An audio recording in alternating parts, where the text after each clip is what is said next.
প্রিয় দর্শক, স্বাগত সকলকে। আজকের ম্যাটার্স টু দ্য পয়েন্টে আমরা কথা বলবো দুটো বিষয় নিয়ে। এক হচ্ছে দেশের প্রশাসনিক হেডকোয়ার্টার হচ্ছে সবচেয়ে গুরুত্বপূর্ণ জায়গা কিন্তু সচিবালয়। সেই সচিবালয় থেকে কি করে গুরুত্বপূর্ণ নথি অর্থাৎ সিক্রেট ফাইলস চুরি হয়ে যায়, সেটি যেমন আজকে আমাদের আলোচনার বিষয়। আর দ্বিতীয় বিষয়টি হচ্ছে চিত্রনায়িকা পরিমণিকে কেন্দ্র করে তাকে যে রিমান্ডে নেওয়া হয়েছিল, সেই রিমান্ডের ঘটনাকে কেন্দ্র করে আজকে দুজন বিচারক আদালতে ক্ষমা চেয়েছেন। আসলে আমরা রিমান্ড বিষয়টা নিয়েও আজকে একটু জানতে চাইবো, আসলে রিমান্ডের আইনি ভিত্তিটা কি, রিমান্ড বিষয়টা কি, সেই সব বিষয়গুলো নিয়ে আজকে সময় ইসলাম আমি প্রতিদিনকার মতো আজও আপনাদেরকে স্বাগত জানাচ্ছি আজকের আমাদের অনুষ্ঠানে। আজ আমাদের আলোচনার বিষয় সচিবালয় ফাইল, আদালতে এফিডেভিট। আমাদের সঙ্গে আলোচক সম্মানিত দুজন। আমাদের সঙ্গে আছেন আবু আলম মোহাম্মদ শহীদ খান, সাবেক সচিব এবং রাজনৈতিক বিশ্লেষক। আমাদের সঙ্গে ভার্চুয়ালি যুক্ত হচ্ছেন অ্যাডভোকেট জেডাই খান পান্না, বাংলাদেশ সুপ্রিম কোর্টের আইনজীবী তিনি। আমি দুজনকে স্বাগত জানাচ্ছি। আমি আলোচনাটা শুরু করতে চাই জনাব আবু আলম মোহাম্মদ শহীদ খান আপনাকে দিয়ে। যেটা শুরুতেই বলছিলাম, প্রশাসনিক হেডকোয়ার্টার সচিবালয়, আপনি নিশ্চয়ই জানেন ফাইল গায়েব হয়ে গেছে, সিআইডি তল্লাশি করেছে। সবচেয়ে গুরুত্বপূর্ণ জায়গা হচ্ছে সচিবালয়, যেখানে আপনি দীর্ঘদিন সেই গুরুত্বপূর্ণ দায়িত্বে ছিলেন। এটাকে শুধু আমরা একটা সাধারণ ফাইল চুরি দেখব, নাকি সচিবালয় থেকে এই ফাইলটা গায়েব হয়েছে বলে এটা অনেক বেশি গুরুত্বপূর্ণ? আসলে এর উপসর্গ, এর কাহিনী কি, আসলে কি? না, একটা যদি গোপনীয় ফাইল এবং গুরুত্বপূর্ণ ফাইল চুরি হয়ে যায়, এটাকে চুরি বলতে হবে, গায়েব তো আর এমনি এমনি হয়ে যায়নি। ফাইলের তো হাত পা নেই যে সে হেঁটে হেঁটে বেড়াবে। সুতরাং কেউ না কেউ এই ফাইলটা নিয়েছে এবং অসৎ উদ্দেশ্যে এটা নিয়ে সচিবালয় থেকে বের করে দিয়েছে। এবং সেটার ব্যাপারে আপনি বললেন তদন্ত হচ্ছে, সিআইডি আজকে ইনভেস্টিগেট করতে গিয়েছিল। এটার তো একটা পুরোপুরি তদন্ত হওয়া উচিত, বাট এটা খুবই দুঃখজনক এই জন্য যে সচিবালয় হচ্ছে সরকারের নার্ভ সেন্টার, এবং সরকারের নার্ভ সেন্টারে শুধু স্বাস্থ্য মন্ত্রণালয়ে যে গুরুত্বপূর্ণ ফাইল আছে এমন না, ক্যাবিনেট ডিভিশনে থাকতে পারে, হোম মিনিস্ট্রিতে অনেক গুরুত্বপূর্ণ ফাইল থাকতে পারে, বিভিন্ন মন্ত্রণালয়ে তাদের অনেক গুরুত্বপূর্ণ ফাইল থাকতে পারে, যেগুলো এই ফাইলগুলো যেগুলো সিক্রেট ফাইল, সেগুলো রক্ষা করার জন্য এবং সেটা সুরক্ষার জন্য সচিবালয়ের নির্দেশমালায় ব্যবস্থা রয়েছে যে কিভাবে এই ফাইলগুলোকে সুরক্ষা দিতে হবে। তো এই ক্ষেত্রে যারা এই ফাইলের দায়িত্বে ছিলেন তাদেরকে তো অবশ্যই দায় এটা স্বীকার করতে হবে এবং দায় নিতে হবে, এবং এই ব্যাপারে নিশ্চয়ই বিভাগীয় তদন্ত হবে, সিআইডি তদন্ত হচ্ছে, এবং এই ব্যাপারে দুটো জিনিস হবে, একটা বিভাগীয় মামলা হবে দায়িত্বহীনতার জন্য, এবং পাশাপাশি ফাইল চুরির সাথে যারা যুক্ত তাদের বিরুদ্ধে ক্রিমিনাল মামলা হবে। জায়গা থেকে যে ফাইল চুরি, এটাই তো একটা বড় অপরাধ না? ওই তো তাদের বিরুদ্ধে ক্রিমিনাল মামলা হবে। সুতরাং তাদের 379 চুরির জন্য মামলা হতে পারে। কারণ আমরা দেখেছিলাম যে রোজিনা বেগম, আমাদের একজন সাংবাদিক, তিনি একটা সংবাদ সংগ্রহ করতে গিয়েছিলেন এবং সেখানে স্বাস্থ্য মন্ত্রণালয়ের তুলকালাম কাণ্ড, তাকে প্রায় 4 থেকে 5 ঘন্টা আটকে রাখা হয়েছিল, পরে তাকে পুলিশে দেওয়া হয়। এবং আপনি যে একটু আগে রিমান্ডের কথাটা বললেন, জামিনের কথা বললেন, তিনি জামিনও পান নাই এবং তাকে জেলখানায় থাকতে হয়েছিল শুধুমাত্র একটা ফাইল দেখার অপরাধে অথবা পিএসএ রুমে যাওয়ার অপরাধে, এবং সেটারও কিন্তু তদন্ত হচ্ছে। এখন পর্যন্ত আমরা জানি না কি হয়েছে। তো তার চেয়ে বড় অপরাধ হলো এই ফাইল চুরিটা। এখন আমরা দেখতে চাই যে সচিবালয়ে যারা কাজ করছেন, বিশেষ করে স্বাস্থ্য মন্ত্রণালয়, তারা সাংবাদিকের বিরুদ্ধে যেভাবে ক্ষিপ্ত হয়ে যেসব করেছিলেন, তারা এখন তাদের অফিসার বা তাদের কর্মচারীরা এই ধরনের একটা ঘটনার পরে তারা কি করেন সেটা। কারণ আপনি যেটা বলছিলেন, সচিবালয় হচ্ছে একটা নার্ভ সিস্টেম, সেই জায়গাতে যদি শস্যের মধ্যে ভূত রয়ে যায় তাহলে সেই ভূতটা কেন? এবং আমি আপনার কাছে যেটা জানতে চাচ্ছি বারবারই, কারণ আপনি ওখানে দীর্ঘদিন কাজ করেছেন সবচেয়ে গুরুত্বপূর্ণ জায়গাগুলোতে, সেই জায়গাটি হচ্ছে এই যে ফাইলটা চুরি করা হলো, সেটা কি শুধুই চুরি, নাকি কাউ চুরির উদ্দেশ্যে চুরি, কাউকে বাঁচানো, নাকি কোনো ঘটনাকে আড়াল দেওয়া?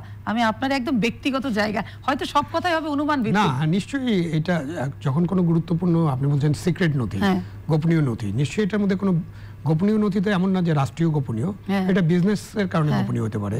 ধরেন আমি চীন থেকে যে টিকা সংগ্রহ করছি তার দাম কত, বা ভারত থেকে যে আমরা টিকা সংগ্রহ করার চেষ্টা করেছিলাম সেটার কি চুক্তি হয়েছিল, এইরকম কিছু থাকতে পারে। মানে আমরা জাস্ট একটা মানে চিন্তা করছি যে কি ধরনের জিনিস থাকতে পারে।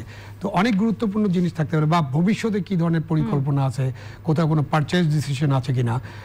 নিশ্চয়ই কেউ না কেউ লাভবান হওয়ার জন্য বা কাউকে না কাউকে লাভবান করার জন্য, নাকি কাউকে লাভবান করার জন্য, কোনটা মনে হয়? প্রথমত আমাদের দেখতে হবে লাভবান করার জন্য। এটা তো তদন্তে আরো বেরিয়ে আসবে। আমি বিএনপি আওয়ামী লীগের মতো তদন্তের আগে মন্তব্য করব না যে এই কাজটা উনি করেছে, ওই কাজটা তিনি করেছেন। আমি যেটা বলতে চাই সেটা হলো, হয় কাউকে লাভবান করার জন্য, না হলে কাউকে ফাঁসানোর জন্য গুরুত্বপূর্ণ এই ফাইলটি সরিয়ে দেওয়া হতে পারে, চুরি করা হতে পারে।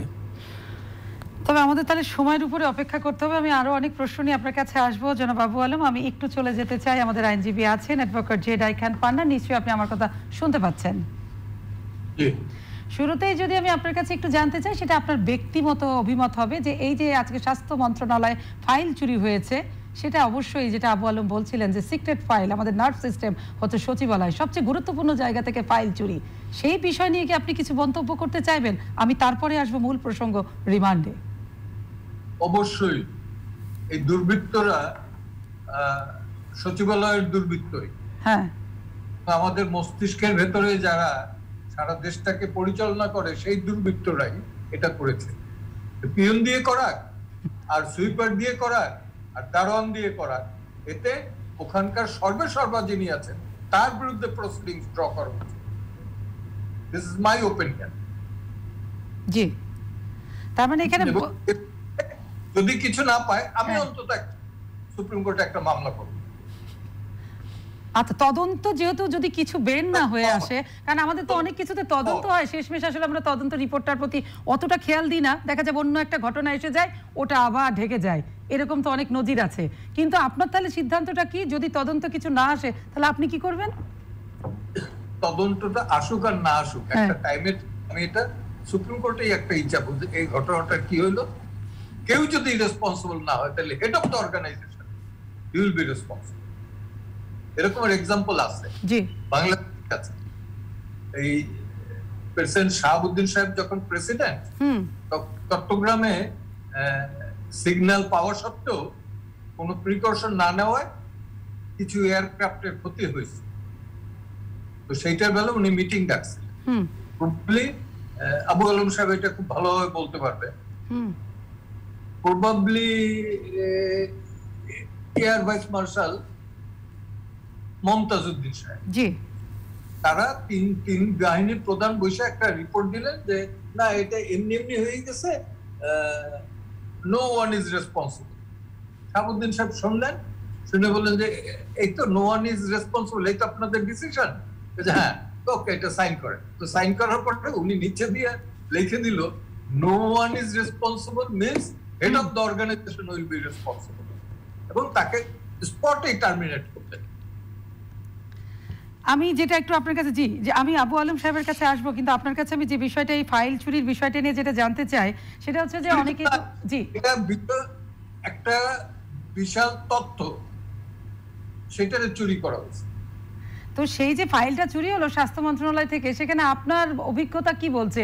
আসলে সকলে তো, ওখানে তো আপনি বলছেন দায় নিতে হবে সর্বোচ্চ জায়গাকে, এখানে দায় সেই স্বাস্থ্য মন্ত্রণালয় সচিবকে নিতে হবে না মাননীয় মন্ত্রী মহোদয়কে নিতে হবে? কে নিবে দায়? মন্ত্রী মহোদয় না, এখানে সচিবই দায়ী। মন্ত্রী মহোদয় আমি বলবো না, কারণ মন্ত্রী মহোদয় তেমন কোনো ই নেই। আমরা যখন মামলা করি তখন কিন্তু গভর্নমেন্টকে রিপ্রেজেন্ট করে সচিব। জি, আবু আলম সাহেব বলতে পারবে, সে তো সচিব ছিল, সেই গভর্নমেন্টকে কিন্তু রিপ্রেজেন্ট করছে, তার মন্ত্রী না।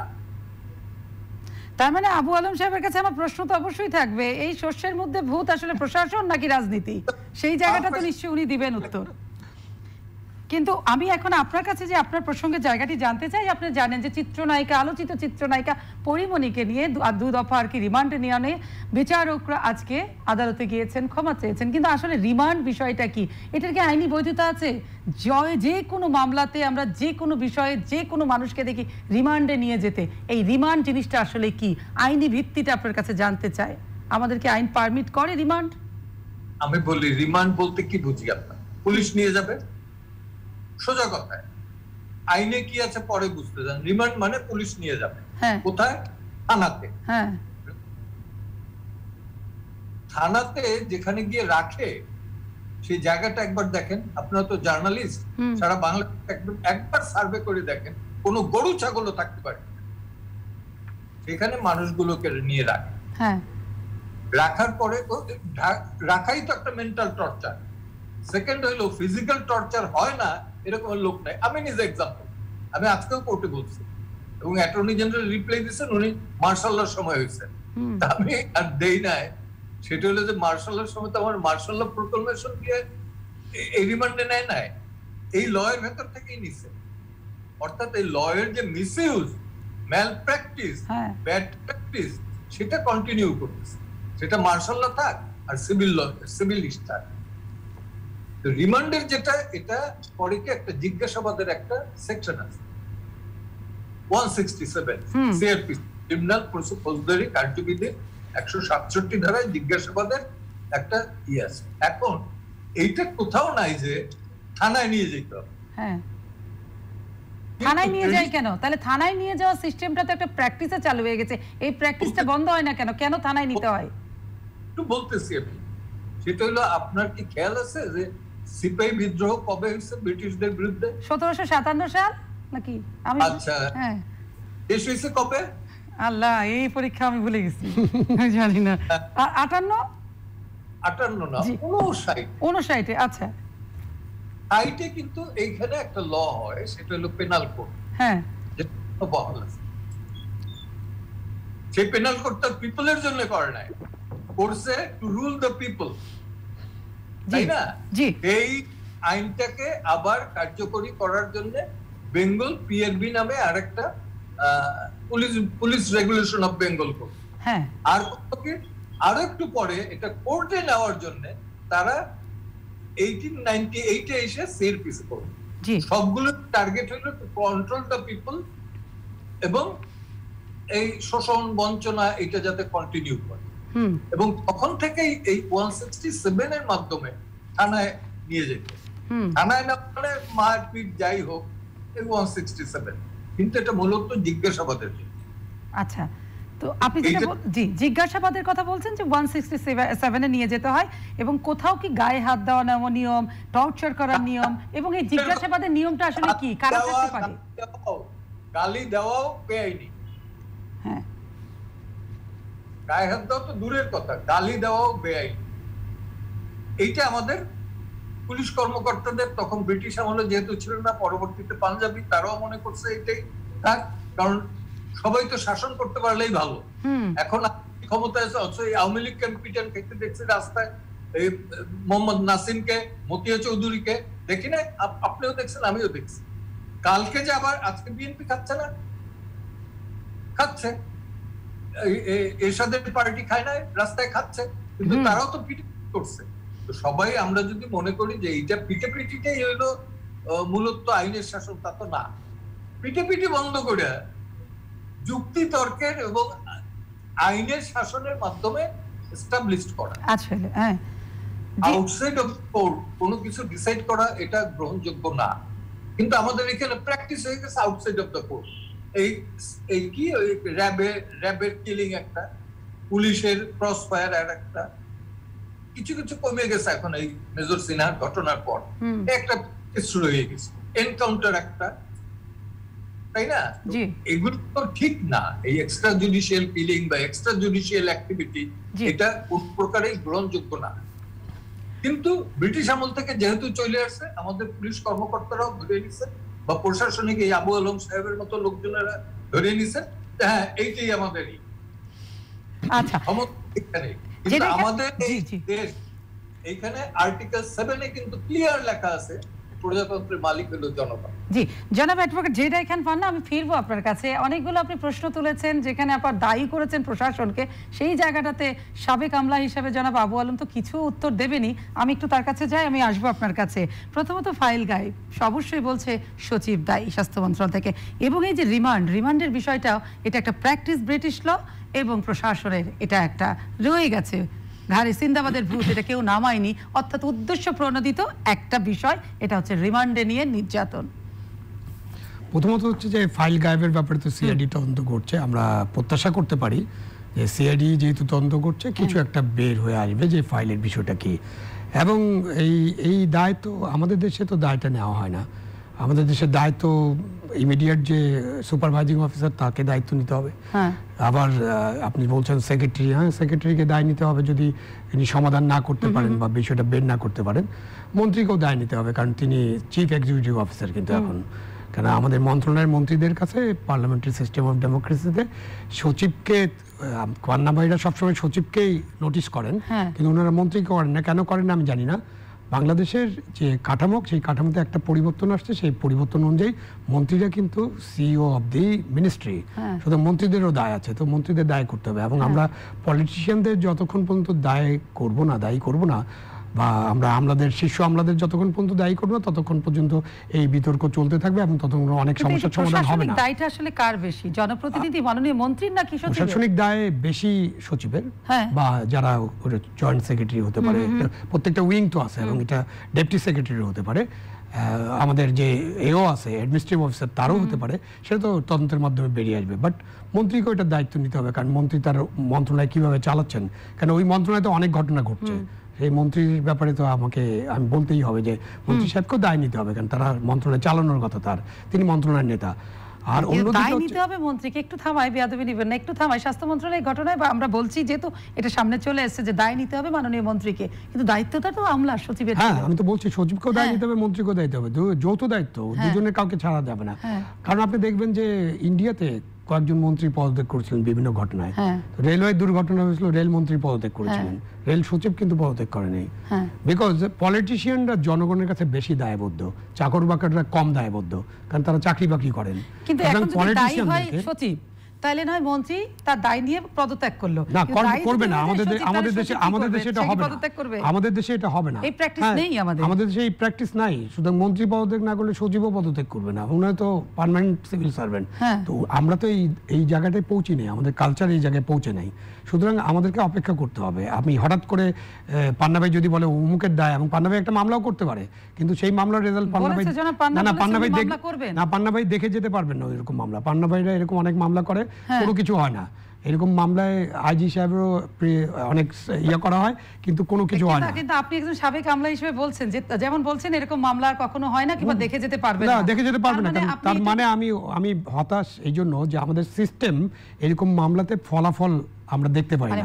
আপনি দেখেন রিমান্ডের ব্যাপারে কিন্তু নতুন মামলা এটা না, এটা পরিমণিকে কেন্দ্র করে একটি মামলা, যে পরিমণিকে রিমান্ড দেওয়া হয়েছিল, এবং আজকে জাজ সাহেব দুজনে সে ক্ষমা প্রার্থনা করেছেন। আমরা কোর্টের ভাষায় বলি হাত জোর করে ক্ষমা প্রার্থনা করছেন, হয়তো জোর হাত করেননি, কারণ আমাদের কাছে তো ছবি নাই, বাট ক্ষমা প্রার্থনা করছেন।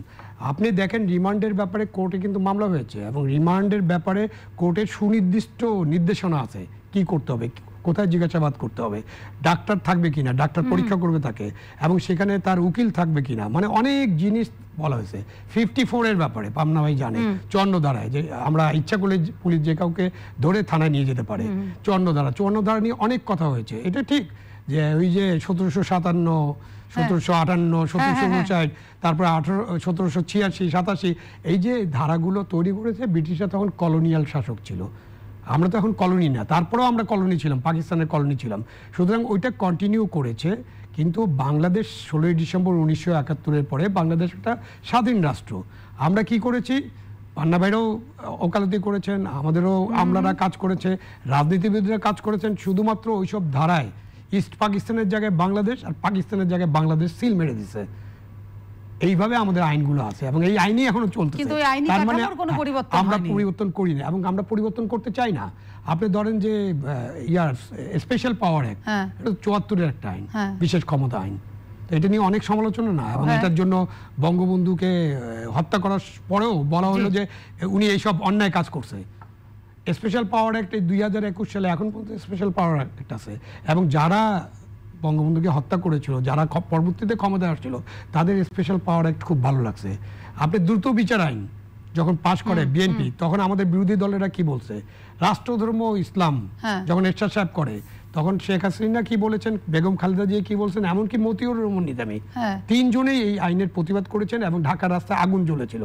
তারপর তারা ক্ষমতা আসছেন, খালেদা জিয়াও আসছেন ক্ষমতায়, শেখ হাসিনা ক্ষমতায় আসছিলেন, আবার এসেছেন, মতিউর রহমান নিজামী একসময় ক্ষমতার অংশীদার ছিলেন।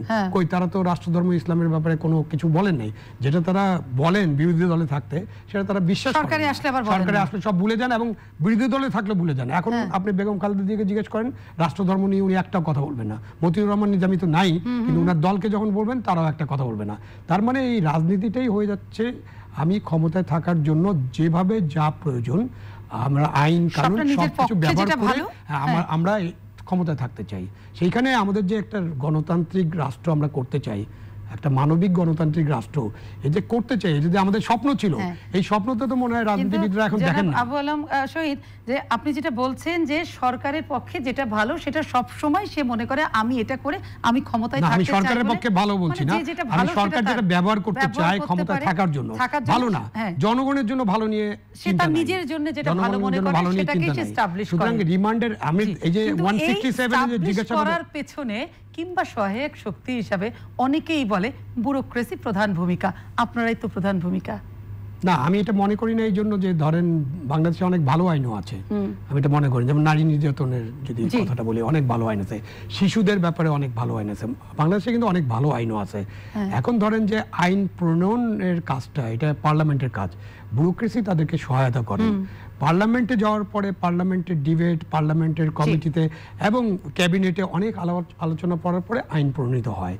এখন যদি আমাদের সরকার আজকে যদি বাংলাদেশের প্রধানমন্ত্রী শেখ হাসিনা মনে করেন যে এই সব আইন অন্যায়, এটা জুলুমের আইন, এটা কালো কানুন, 54 তো কালো কানুন উনি নিজেও অনেকবার বলেছেন, তো উনি যদি মনে করেন যে এই আইনটা পরিবর্তন করা দরকার অথবা এটাকে ডিলিট করা দরকার, তাহলে কিন্তু আপনি দেখবেন 1 মাসের মধ্যে আমলারা বা যারা বিচার বিভাগে কাজ করেন অথবা আমাদের আইন মন্ত্রণালয় যারা কাজ করেন তারাই ফার্স্ট ড্রাফটিং করবেন এসব আইনের, বা যে মন্ত্রণালয় যুক্ত তারা কিন্তু এই আইন তৈরি করে নিয়ে হাজির করে দেবে। তাদের কাজ হচ্ছে, ধরেন ব্যুরোক্রেসির কাজ হচ্ছে গভর্নমেন্টের কাছে অল্টারনেটিভ দেওয়া, বিকল্প দেওয়া। আপনি একটা কাজ করতে চান, পলিটিক্যাল ডিসিশন এটা, আপনি এই পথে যেতে পারেন, আপনি এই পথে যেতে পারেন অথবা এই পথে যেতে পারেন। কিন্তু গভর্নমেন্ট যতক্ষণ পর্যন্ত চাইবে না 54 চেঞ্জ করতে বা রিমান্ডের আইন চেঞ্জ করতে, ততক্ষণ পর্যন্ত ব্যুরোক্রেটরা নিজের থেকে কোনোদিন বলবে না।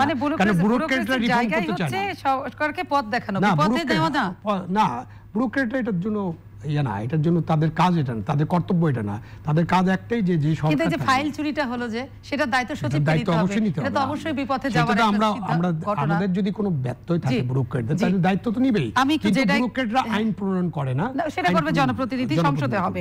যেটা এখান পর না, আমি আপনার কাছে যেতে চাই, উনি অনেক কথা বলেন আবু আলম সাহেব, আপনি ওখান থেকে চাইলে তো কিছু বলবেনই। আর একটা জিজ্ঞাসাবাদের আসলে নিয়মটা কি, রিমান্ডের নিয়মটা কি, এখানে কি কি হতে পারে, কি কি সামনে রেখে জিজ্ঞাসাবাদ করা উচিত এবং সেটা আমাদের হয় কিনা, এবং আদতে কোনো কেস স্টাডি হয়েছে কিনা যে এই ক্ষেত্রে হয়েছে? হ্যাঁ, বাংলাদেশে হয়েছে। একদম 2x2 ডাক্তার, তার আত্মীয় স্বজন, আইনজীবী সামনে রেখে, জেলখানায়ও না, থানাতেও না, ধানমন্ডির সেফ হোমে রেখে জিজ্ঞাসাবাদ এইভাবে হয়েছে, কেবলমাত্র যুদ্ধ অপরাধীদের বেলা। তাদের বেলা যদি হইতে পারে, why not regarding me, why not about Abu Alam, why not about you?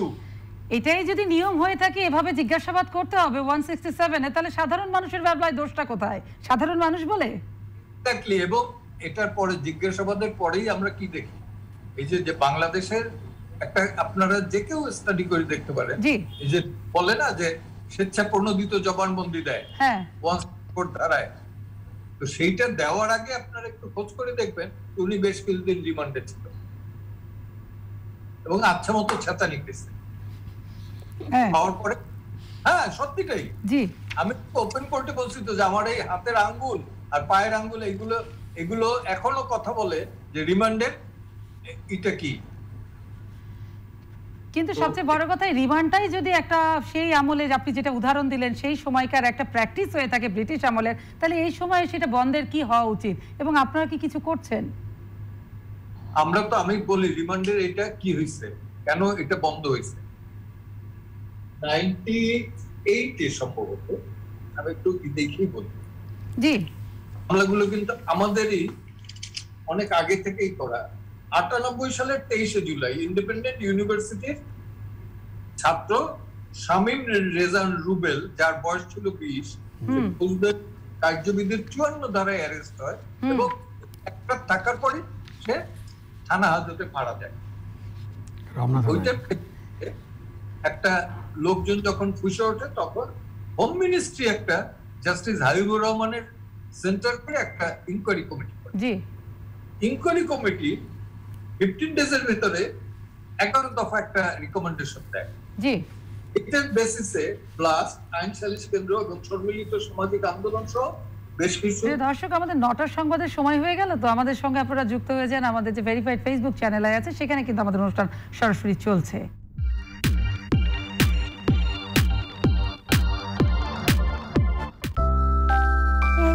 2002 সালে ব্লাস্ট আইন সালিশ কেন্দ্র এরা মামলা করে এবং সেই মামলায় 2003 সালে জাস্টিস হাবিবুল উনি একটা জাজমেন্ট নেন 15টা দিয়ে যে এইগুলো ফলো করতে হবে।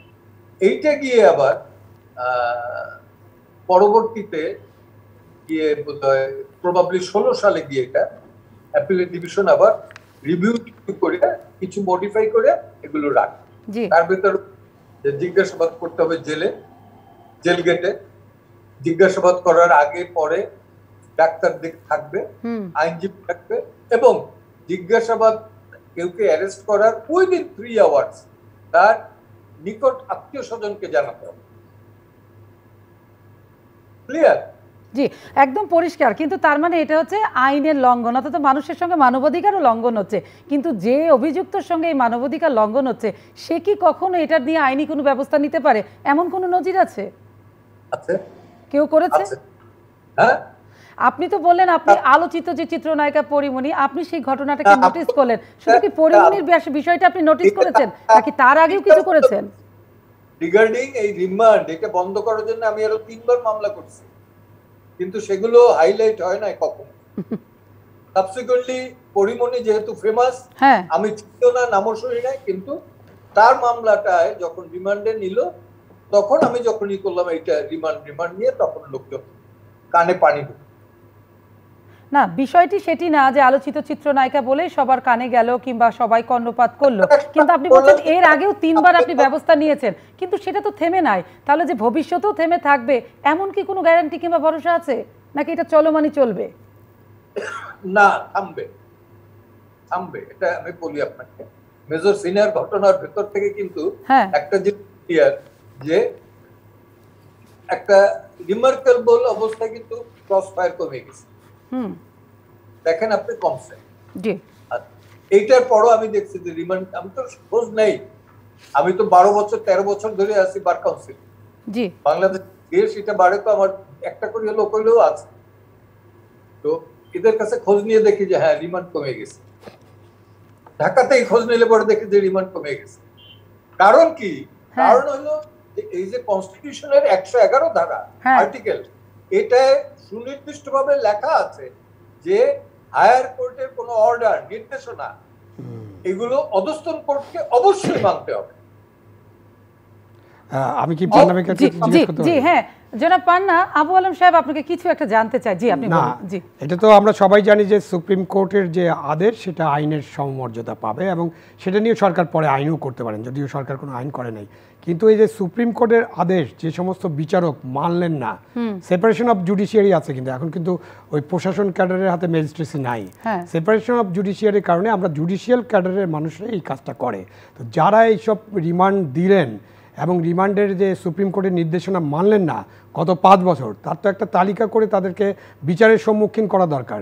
শুধুমাত্র পরিমণির ঘটনায় আমরা বিচারকদের এসে মাপ চাইতে দেখব, এবং মাপ চাওয়া তো এটা কোনো সমাধান না।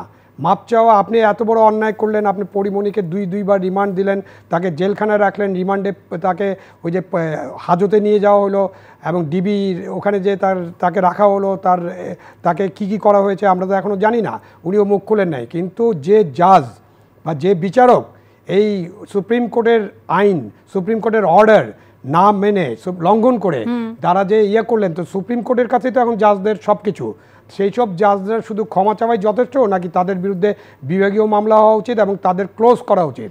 যেভাবে সিনহার কথা আপনি বারবার বলছেন, মেজর সিনহাকে হত্যা করার পরে কিন্তু ওইখানকার যে প্রদীপ, যিনি মহাশক্তিধর একজন ওসি ছিলেন, তিনি কিন্তু এখন জেলখানায় আছেন, তার বিচার চলতেছে। তো আমরা তো সব ক্ষেত্রে ন্যায় বিচারটা নিশ্চিত করতে হবে। এই ক্ষেত্রে এই ন্যায় বিচার নিশ্চিত করার জন্য আপনি কি কোর্টকে কিছু বলেছেন, বা কোর্ট কি এটা করতে চায় না করতে চায় না? জি, জনাব পান্না, কোর্ট না করতে চাইলে বর্তর তলব করতো না আর নিঃশর্ত ক্ষমাও চাইতো না। আমি জিজ্ঞেস করছি নিঃশর্ত ক্ষমা যথেষ্ট নাকি তাদের বিরুদ্ধে, মানে আইনটা যে অমান্য করেছেন এই ক্ষমা চেয়ে ছেড়ে দেওয়াটাই কি যথেষ্ট নাকি বিচার? তাহলে তো স্বাস্থ্য মন্ত্রণালয়ের সচিব কালকে ক্ষমা চাইবে যে আমি আমার অফিস ঠিকমতো চালাতে পারিনি, আমার অমুক পিয়ন এটি চুরি করেছে, কিন্তু তার উপরে আমার কন্ট্রোল ছিল না, আমি ক্ষমা চাই, ক্ষমা করে দিতে হবে। তাহলে ক্ষমা করে দিবে কি দিবে না এটা আদালতের বিষয়, আমার বিষয় না। আমার বিষয় হচ্ছে টু রেজ দ্য কোশ্চেন আমি সেই বিষয়টা কোর্টের সামনে তুলে ধরার পরে কিন্তু এতদিন পরিমনির চ্যাপ্টার কিন্তু ক্লোজ হয়ে গেছে, রিমান্ডের চ্যাপ্টার কিন্তু এখনো চলছে। এই যে মামলাগুলো চলতেছে এটা পরিমনির বিষয় না, রিমান্ডের বিষয়। না সেই জায়গাটাতে জনাব আবু আলম সাহেব যেটা জানতে চাচ্ছে, প্রসঙ্গ আসলে পরিমনি ইস্যু না, প্রসঙ্গ হচ্ছে যে আইনটাকে যে লঙ্ঘন করা হচ্ছে, যে বিচারকরা করছে তাদের তালিকা করে তাদের পানিশমেন্ট করা হবে কিনা সেই জায়গাটাতে, নাকি শুধু হাত জোর করে ক্ষমা চাইলো এটুকুই শেষ? না আমি বলি এরা তো খুব ছোট বিচারক, একদম ম্যাজিস্ট্রেট লেভেলের বিচারক। কিন্তু অনেক সময় অনেক ক্ষেত্রে সচিবেরাও কিন্তু অবমাননা করছে এবং তারাও কিন্তু আদালতে এসে ক্ষমা চাইছেন, পরে ক্ষমা করে দিয়েছে। It's the tradition. হ্যাঁ না পান্না ভাই সচিবরা যদি আদালতের নির্দেশ না মানেন, আদালতে একটা নির্দেশ আছে, নির্দেশটা লঙ্ঘিত হয়েছে, এটা নির্দেশ, কিন্তু নির্দেশ লঙ্ঘিত হয়েছে, তারা আদালত অবমাননার মামলায় তাদেরকে ক্ষমা চাইতে হয়েছে। ওইটার সাথে কিন্তু আপনি যখন রিমান্ড দিলেন তখন আপনি আদালতের যে আইনের যে মর্যাদা সেটা লঙ্ঘন করছেন। আপনি দুইটা কিন্তু আমার কাঁঠালের মধ্যে তুলনা করা যাবে না। এটা তো আমার কাঁঠাল না, অন্যায় চুরি 1 টাকা যা 1000 টাকাও তা, অপরাধ একটাই না, অপরাধ তো অপরাধী আর আইন তো লঙ্ঘন, আইন লঙ্ঘনই। আপনি যেটা বলছিলেন যে সুজন ছোট বিচারক ম্যাজিস্ট্রেট লেভেলের কোর্টের একটা অর্ডার ভায়োলেট করা আর কোর্টের নির্দেশনা যেটা আইনের সমান, সেই নির্দেশনা লঙ্ঘন করে বা না জেনে তো বিচারক থাকা যায় না। সেই নির্দেশনা লঙ্ঘন করে বিচারক যখন দিনের পর দিন রিমান্ড দিচ্ছে, আপনি 2002 সালের পর আজকে 18 বছর ধরে রিমান্ড চলতেছে, হাইকোর্ট সুপ্রিম কোর্টের নির্দেশ মানে না, কি বিচার করা হয়েছে? তাদেরকে ধরা হয়নি কেন? এটা তো আমার সাবমিশন ছিল। জি, সেই জন্যই তো বলছি যে তাদের তো বিচার হওয়া উচিত ছিল, তাদের অন্তত ডিপার্টমেন্টাল প্রসিডিংস হওয়া উচিত ছিল। কথাটাই বলছেন আবু আলম সাহেব যে শুধুমাত্র এই আইন লঙ্ঘনটা কি হাত জোর করে ক্ষমা চাওয়ার মধ্যেই সীমাবদ্ধ থাকবে নাকি পানিশমেন্ট হওয়া দরকার? এবং আমার তো মনে হয় পরিমনির কাছে হাত জোর করে ক্ষমা চাওয়া উচিত, কেন আদালতের তো কোনো অবমাননা হয়নি, আদালতের তো আপনি কেউ ক্ষতিগ্রস্ত হয়নি, এখানে ক্ষতিগ্রস্ত পরিমনি এবং 18 বছর ধরে যারা রিমান্ডে গেছে তারা ক্ষতিগ্রস্ত। তাদের কাছে জাতির কাছে ক্ষমা চাওয়া উচিত এবং তাদের কাছে বিশেষভাবে ক্ষমা চাওয়া উচিত। সেটাই হওয়া উচিত আইনের শাসন। আইনের শাসন তো এটা নয় যে আমি আদালতে গেলাম, মাপ চাইলাম, ঊর্ধ্বতন আদালত মাপ করে দিল। আবু আলমের কথা খুশি হইলাম। আমি যেটা বলছি সেটা তারা কি বলছে সেটা তাকে শুনতে হবে। তারা বলছে যে আমাদের প্রপার ট্রেনিং এভাবে দেওয়া হয় না। তাদের হয়ে রাষ্ট্রের সর্বোচ্চ আইন কর্মকর্তা যিনি অ্যাটর্নি জেনারেল বলছেন যে হ্যাঁ এটা নবীন, অল্প বয়স এবং সেইভাবে এদের ট্রেনিং বা শিক্ষা দেওয়া হয়। আমিও এটা বিশ্বাস করি। আইন কি ট্রেনিং দিয়ে হয়? আপনি পান্না ভাই ঠিক আছে, তারা যা বলছেন আপনি গ্রহণ করতে পারেন, বাট একজন নাগরিক হিসেবে আমি এটা গ্রহণ করব না। কারণ হচ্ছে আপনি যখন রিমান্ডের মতো একটা সিদ্ধান্ত দেন তারপরে বলেন আমার ট্রেনিং হয় নাই, এইগুলো তো আমরা বলছি। ধরেন আমাদের জুনিয়র অফিসাররা করলে তখন আমরা বলি যে বুনো ঘোড়াকে ঠিক করার জন্য তো তার ট্রেনিং দরকার। এই জুনিয়র অফিসারটার এখন ঠিকমতো ট্রেনিং হয়নি। আর রিমান্ড দিচ্ছে কিন্তু জুডিশিয়াল ম্যাজিস্ট্রেট যিনি আছেন তাকে আমি একেবারে জুনিয়র অফিসার মনে করি না। ঢাকায় যিনি জুডিশিয়াল ম্যাজিস্ট্রেট তার একটা লেংথ অফ সার্ভিস আছে, তাদের জুডিশিয়াল একাডেমি আছে, তার ট্রেনিং আছে, এটা কিন্তু হয়েছে। আর এখন যদি আমি বলি যে না আমার ঠিকমতো ট্রেনিং হয়নি, নো তাহলে তাদেরকে ওখানে পোস্টিং করাই উচিত হয়নি। তাহলে তাদের 2 বছর ধরে আগে ট্রেনিং দেন, তারপরে পোস্টিং করবেন। তো এরকম ট্রেনিং না হওয়া কতজন লোক আছে এটাও তো আইডেন্টিফাই করা উচিত। তাহলে সারা দেশেই আছে, কারণ সারা দেশে তো রিমান্ড, তাহলে সারা দেশে রিমান্ড হচ্ছে। এটা আইডেন্টিফাই করবে কে? আমি সুপ্রিম কোর্ট না, আমরা করব না, সুপ্রিম কোর্ট করবে। কারণ জুডিশিয়াল ক্যাডারের সমস্ত দায়িত্ব এখন সুপ্রিম কোর্টের। সুপ্রিম কোর্টের একটা বিশাল আছে, অর্গানাইজেশন আছে, তারা আইডেন্টিফাই করবেন যে আমাদের কত লোকের ট্রেনিং হয় নাই এবং কত লোককে তারা রিমান্ড দিল এবং রিমান্ড দেওয়ার পরে কি হয়েছে। হ্যাঁ, সুপ্রিম কোর্টের আন্ডারে জুডিশিয়ারি না। জি না, আপনি সুপ্রিম কোর্টের পরামর্শ ছাড়া কোনো ডিস্ট্রিক্ট জাজ, কোনো জাজের পোস্টিং করা যায় না। আমি তো বললাম তাহলে দেশে কি সেপারেশন অফ জুডিশিয়ারি নাই? মামলার সেই জাজমেন্ট এটা হয় না এখনো। জি আমাদের আসলে কথা বাড়বে, কিন্তু এখন আপনাদের কাছে যেটা পার্টনারশিপ একদম লাস্টে জানতে চাই, যে প্রসঙ্গগুলো উঠে আসলো জনাব আবু আলম সাহেব উঠালেন, সেটা তো নিশ্চয়ই সমাধান দরকার। সমাধান তো নিজে আপনি আইনজীবী হিসাবে চান, কিন্তু আদৌ কি এটা সমাধান সম্ভব? আপনি বলছেন এখানে যারা বিচারক তাদের আইন ট্রেনিং এর ঘাটতি আছে, এবং আপনি বলছেন যে আইনটা 18 বছর ধরে রিমান্ডের আইন, সেটা ব্রিটিশ আমলের প্র্যাকটিস। তো এগুলো কি করে বন্ধ হবে? আইন বন্ধ করলেন, আবার ট্রেনিং এর দরকার। এই যে চতুর্মুখী সংকট, এর সমাধান কি? তাদের সাবমিশন ছিল, এটা আমার সাবমিশন না। জি, আমার সাবমিশন ছিল এইটা যে আমার তাদের প্রতি ব্যক্তিগত কোনো আক্রোশ নাই। জি, আমার আক্রোশ হচ্ছে এখানে যে তারা আইন কেন ঊর্ধ্বতন আদালতের নির্দেশ অধস্তন আদালত মানবে না কেন? এমন একটাই হোক সিস্টেমটা এটা বা ওভারসি করা হোক যাতে এরপরে আর ফার্দার কোনো ভায়োলেশন না হয়। সেই এমন একটাটা কি? এমন হলো যে এই যতগুলো আদেশ, যতগুলো আইন আছে, এরা সেগুলো পুলিশ 1000 বার চাইতে পারে রিমান্ডে যে আমি নেব। একজন ম্যাজিস্ট্রেট দিবে কেন? সে দেওয়ার আগে তো তার বিচার বিশ্লেষণ এটা করতে হবে যে কোন ক্ষেত্রটায় দেব, কি কারণে দেব। ওই যে কারণটা আপনি উল্লেখ করলেন, তার ট্রেনিং এর অভাব, প্রশিক্ষণ নাই। না, এটা তারা ক্ষমা চাওয়ার জন্য বলছে, একটা লিখিতভাবে বলছে যে ট্রেনিং এর অভাব না। ট্রেনিং এদের তো আসলে ট্রেনিং এর সব ক্ষেত্রে ট্রেনিং এর কি আছে। যেমন আমি যেটা জিজ্ঞেস করছি এর আগে পুলিশের ট্রেনিং আমিও গেছি। কনস্টিটিউশনের সব ফান্ডামেন্টাল রাইটস সম্পর্কে কোনো আইডিয়াই তাদের দেওয়া হয়, একটা ভাষা দেওয়া আর দেওয়াই হয়। তাদের ওই প্যারেড লেফট রাইট কি এই ওদের গালি বকা চিৎকার দেওয়া এগুলো শেখানো হয়। হ্যাঁ, তো সেক্ষেত্রে তারা তাই। এখন কিছু চেঞ্জ আসছে, পুলিশের ভেতরেও চেঞ্জ আসছে, আর ম্যাজিস্ট্রেটের ভেতরে যে চেঞ্জ সেটা আসতে আস্তে আস্তে। আমরা একদিনে স্বাধীনতাও পাই না, একদিনে এই চেঞ্জও আসবে না। জি, আমাদের হয়তো অনেক বছর অপেক্ষা করতে হবে। জানি না কোন প্রজন্ম এই সুফলতা পাবে যে রিমান্ডে নিয়ে যে এই টর্চার হবে না, রিমান্ডে যা ইচ্ছে মতো যা ইচ্ছে তার ব্যবহার করা যাবে না, এবং প্র্যাকটিস অত্যন্ত সুন্দর হবে। দক্ষ হাতেই আইনজীবীরা এই জিনিসগুলো পরিচালনা করবেন, কোথাও কোনো আইন লঙ্ঘন হবে না। এই জিনিসগুলোর জন্য অবশ্যই আমাদের নাগরিক হিসাবে অপেক্ষা করতে হবে, কিন্তু সময়টা কত দীর্ঘ আমরা তো জানি না। আবু আলম সাহেব, আমাকে অনুষ্ঠান শেষ করতে হবে, শেষে এসে কি বলবেন? সমাধান তো দরকার। আমরা ফাইল নিয়ে শুরু করেছিলাম রিমান্ড। আমি পান্না ভাই যেটা বলছেন আমাদের অপেক্ষা করতে হবে, সেটা একটা বড় প্রশ্ন যে আমরা কতদিন অপেক্ষা করব।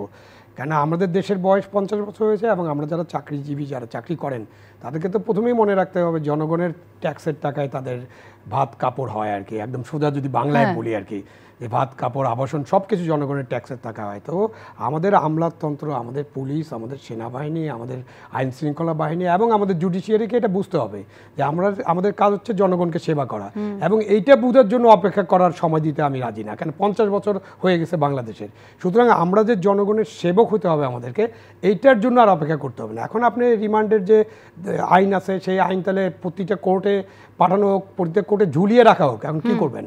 প্রতিটা কোর্টে তাহলে রিমান্ডের ব্যাপারে হাইকোর্টের নির্দেশনা সেটা অ্যাডভোকেট সাহেবরাও জানবেন, জুডিশিয়াল ম্যাজিস্ট্রেটরাও জানবেন যে রিমান্ড দেওয়ার আগে কী কী বিবেচনা করতে হবে। অবশ্যই জিজ্ঞাসাবাদের প্রয়োজন আছে, এবং পৃথিবীর অনেক দেশেই, অনেক সভ্য দেশেও কিন্তু এই ধরনের, এই যে গুয়ান্তানামো বের কথা যদি আমরা বলি, তাই না, আমেরিকার মধ্যে একটা সভ্য দেশ অন্যদের সাথে অসভ্য আচরণ করেছে। তো ইরাকে তাদের এক ধরনের আচরণ, আবার আমেরিকায় তাদের এক ধরনের আচরণ। তো সো এটা আছে পৃথিবীতে, কিন্তু আমরা একটা সভ্য দেশ এবং সভ্য জাতি হওয়ার চেষ্টা করছি। আমরা একটা মানবিক বাংলাদেশ, গণতান্ত্রিক বাংলাদেশ গড়ার স্বপ্ন দেখেছি, এবং সেই স্বপ্ন লালন করছি, এবং সেই স্বপ্ন বাস্তবায়নের জন্য আমাদের অতি অবশ্যই খুব দ্রুততার সাথে আমাদের কারো যদি ট্রেনিংয়ের গাফিলতি থাকে বা ঘাটতি থাকে সেটা করতে হবে, এবং আমাদের মানুষদেরকে বুঝাতে হবে। পুলিশ অনেক সময় তাদেরও প্রপার ট্রেনিং নেই, এটা তো বলাই যায়, কিন্তু তাদের এক লম্বা ট্রেনিং আছে।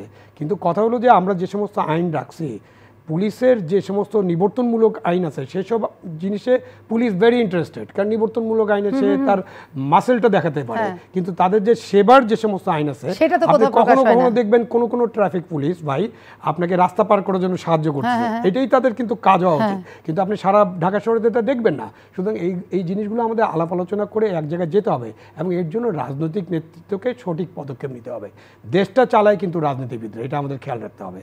রাজনীতিবিদরা যা চাবেন, যেভাবে চাবেন সেভাবেই দেশটা চলবে, সুতরাং তাদেরকে ভালো চাইতে হবে। কিন্তু আপনারা বলছেন দেশ চালায় রাজনীতিবিদরা, আবার রাজনীতিবিদরা বলে দেশ চালায় আমলারা। এই একটা ভীষণ ডিবেট। এই ডিবেট নয় আমরা অন্য একদিন করব। যদি পলিটিশিয়ান বলে যে আমলারা দেশ চালায়, তাহলে তাদের রিজাইন করা উচিত, পদত্যাগ করে করা উচিত। থ্যাংক ইউ পান্ডা ভাই। কেননা রাজনীতিবিদরা যখন এই কথা বলেন এটা তাদের একটা পরাজয় মানসিকতা, তারা এটা বলতে পারে না, বিকজ দে আর লিডার্স।